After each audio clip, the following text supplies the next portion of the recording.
பேறுகால பலன்கள், பேறு காலத்தில் இருக்கக்கூடிய ஓய்வு, அவர்களுக்கான சம்பளத்துடன் இருக்கக்கூடிய ஒரு லீவ், மெட்டர்னிட்டி லீவுங்கிறது நிறைய இடத்துல 9 மந்த்ஸ் அல்லது 12 மந்த்ஸ் அப்படிலாம் இருக்குன்னு ரொம்ப பெருமையாகவும் சட்டத்தில் இருக்குங்கிறதையும் சொல்கிறாங்க.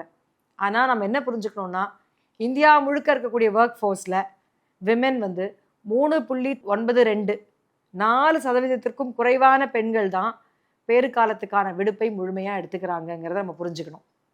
இன்றைக்கி புதிய தொழிலாளர் சட்டங்கள்லாம் வருது.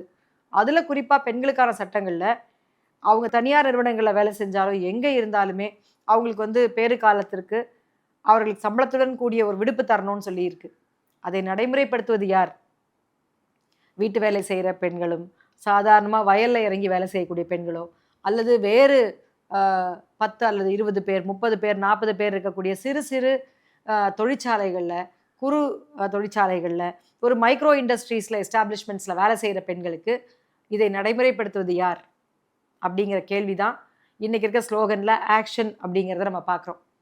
இன்றைக்கு எவ்வளவு அதிகமாக பெண்கள் உரிமை பற்றியும் சமத்துவத்தை பற்றியும் நம்ம பேசினாலும் கூட நடைமுறை இல்லாமல் இருப்பது தான் யதார்த்தமாக இருக்கிறது.